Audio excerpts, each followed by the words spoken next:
All right, so in this lesson, we're going to talk about two very important aspects when you're working with any digital file inside Photoshop, and that is image size and color space, or color mode of your documents. Now, right away, when you have an open document like this, there are a couple of indicators that tell you a little bit about your file. Notice in the title bar right here, we've got, of course, the name of our file, and we are at the current magnification of 50%. And inside the parenthesis here, it tells us that our color space is RGB, and we're at 8 bits per channel, so it's our bit depth and our color space. Furthermore, you have information down here at the bottom. If you go down here, you can see in this little area that we have the file size, which is currently 5.49 megabytes. And if you click and hold on that, you'll notice it gives us a little bit more information. Here we have our pixel dimensions of 1700 by 1129 pixels. Again, RGB color space, 8 bits per channel, at 300 pixels per inch. So, to be able to modify this information, go up here to the Image menu, go down to Image Size. And inside this dialog, you'll notice we have that same information with some new information that we can all change and modify. Notice in this first section that we have the pixel dimensions. Again, we see that we have a 5.49 megabyte file. And there's our pixel dimensions right here. And we also have our document size, which is 5.667 inches by 3.763 inches. Now, these unit of measures can be changed just by going into these menus, and you notice we have various ones. Inches is going to be the most common, but you'll notice that pixels will probably be more relevant to people working in video or web. So, what do all these numbers mean? Well, the pixel dimensions is a result of this calculation here. You can see that our resolution of our document is 300 pixels per inch. So every inch of our document contains 300 pixels by 300 pixels, which makes this a relatively high-res file. And this number, 300 times this width here, which is 5.667, equals our pixel dimension of 1700. The same for the height. This number times this number equals this. So what if we wanted to resize this file? Well, if I go up here into the pixel dimensions and highlight the width of 1700, and let's say I input 1000, you'll notice some things changed. Well, right away you can see that our file size has dropped dramatically. You notice it was 5.5 megabytes, and it's gone down to 1.9 megabytes. And our dimensions, you notice the height changed in proportion to our width when we modified that. And that's because of the locked proportions here, and that's because of this setting down here. You can see the constrained proportions is turned on. By unchecking that, you can see that it does unlock it, and we would be able to modify each of those independently. However, to keep your images in proportion, you will want to go ahead and leave that checked on. So again, back to where we were. If I drop that to 1000, you'll notice also that the dimensions of the document changed. They went down considerably to 3.3. And the height down to 2.214. But our resolution has been unchanged. But when we want to reduce the file size of our documents, in doing it this way, you'll notice that because the file size has dropped dramatically, we've basically thrown out information. We threw out detail. We threw out some pixel information, which is going to dramatically drop the quality of our document. Now, if you want to be able to maintain the current resolution of your document, but yet reduce the dimensions, one thing you want to do, now I'm going to go ahead and reset my settings, and if you just simply hold down the Option or Alt key, you can see that the Cancel button turns into a Reset button, so you can quickly reset back to your original settings. So now I'm going to change one thing. You'll notice down here there's a checkbox for resampling image. And now, resampling is simply a way that Photoshop redraws your image in a sense. So when I dropped down these pixel dimensions to 1000, it threw out that information. So reducing the file size that way will not damage the file too much because you're making it smaller. But making the file size much bigger, which I'll talk about in just a moment, will degrade the quality of your image. But let's say you wanted to keep your pixel dimensions of 1700 1129. Well, if I uncheck resample images, notice what happens. It has completely grayed out my pixel dimensions, making it unable for me to modify them. But I can still modify my dimensions here and the resolution. So notice what happens. Let's say I wanted to make this a 10-inch file. You'll notice what happened. When I did that, my pixel dimensions remain unchanged as well as the file size, but the resolution dropped. So a quick and easy way to remember this, when you have resampling checked off, when you increase your pixel or your document dimensions, you are reducing the resolution. And vice versa, if you increase resolution, let's say I take this and go really dramatically up. Let's say we go with 600. Notice our pixel dimensions remain unchanged and the dimensions have dropped considerably.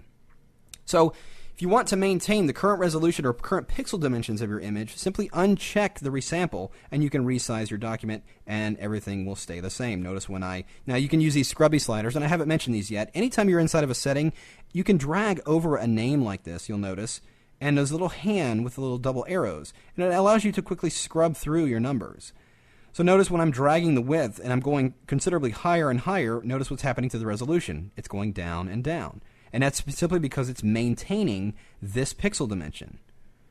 Conversely, if I take that resolution considerably higher, once again, pixel dimensions are dropping. So, quick and easy way of resampling your image. Now I just want to show, now this is a high-res file, as you remember. You can see it was 300 pixels. What happens if you increase the size of your document? Well, here I have a relatively low-res file. If we go under image size, you'll notice that this one is only 6 by 4 inches at 75 pixels per inch. And the pixel dimensions are 450 by 300. It's a very small file size, 395.5. So as I mentioned earlier, what happens if you pump in more pixels? Well, I'm going to keep the resampling checked on, and I'm going to highlight the resolution here. I'm going to input, let's say, 300 pixels. Now notice what happened in our pixel dimensions. It's gone up to 1800 by 1200, and that's simply 300 times 600, or 300 times 6 equals 1800. But notice what happened to our file size here. It's gone from 395.5K all the way up to 6.18 megabytes.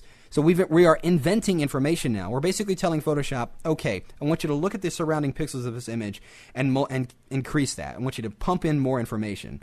Now notice what happens when I click OK. It's gone up considerably, but look at the quality of our photo. Let me go and double click my zoom tool and we'll get this to 100%.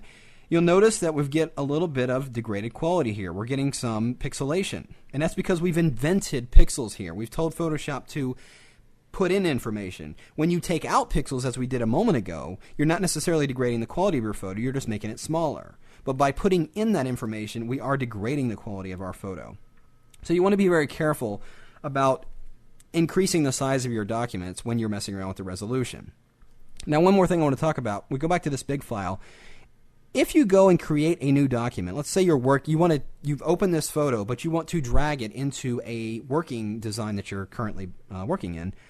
Let's go to File, New, and create a new document. So what I want to do is I want to create, let's just say, an 8 by 10. We'll do an 8 or 10 inches wide by 8 inches high. And I'm going to go ahead and leave it at 100 pixels per inch. RGB color space, 8 bits per channel.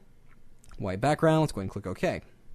So I'm going to go back to this document. I want to drag and drop this one into my new file. So I'm going to drag it up to the name here and just release. Now notice what happens. We don't see the entire image. If I click and drag around here, you can see it's considerably larger than the dimensions of this current file. That's because it's still at this current resolution at 1700 by 1129. But it's sitting inside of this much smaller dimension file. So if I zoom out and I want to scale it in there, I'm just going to press Command or Control T, or you can simply go into the Edit menu and go to Transform, and we'll do Scale. There you can see that this is the current size of my document. The viewable area, however, is considerably smaller, so you can just scale it down.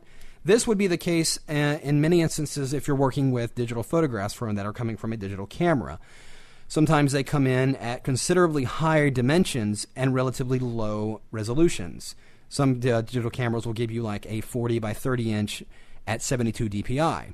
Remember what I said earlier, if you drop those dimensions, you increase your resolution. So if you took that and dropped it down to an 8 by 10, with the resampling checked off, you would get your higher resolution file. So, a couple things to keep in mind. Now, I just want to mention one last thing about color spacing. Color spaces, if you go into the image menu, and your first item here is called Mode. And you'll notice that we've got a number of different color spaces to work in. Now, RGB is going to be the most common because this represents transmitted light in a sense. Your monitor is displaying your colors with red, green, and blue light, and that's the current color space right now, which is RGB.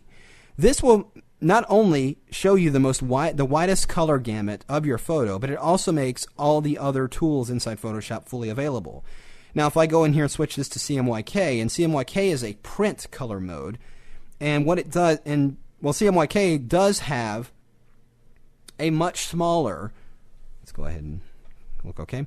CMYK does have a much smaller color gamut means it can only achieve fewer colors. Not only that, inside Photoshop, you'll notice that a number of filters and items are grayed out, making it not possible to apply these in this current color space. So it's very limited, and you would really only want to convert to CMYK right at the moment you're going to start printing. So working in RGB is going to give you the most flexibility and the most features available to you. And of course, other color modes are grayscale, which of course is simply just black, white, and gray tones. Other color spaces that are a little less common, index color is a web format. If you're a web designer, you are much familiar with this color space. LAB and multi-channel are also very specialized color spaces, but you're going to find that the most common color spaces you're going to use are going to be RGB probably 95% of the time, CMYK and grayscale.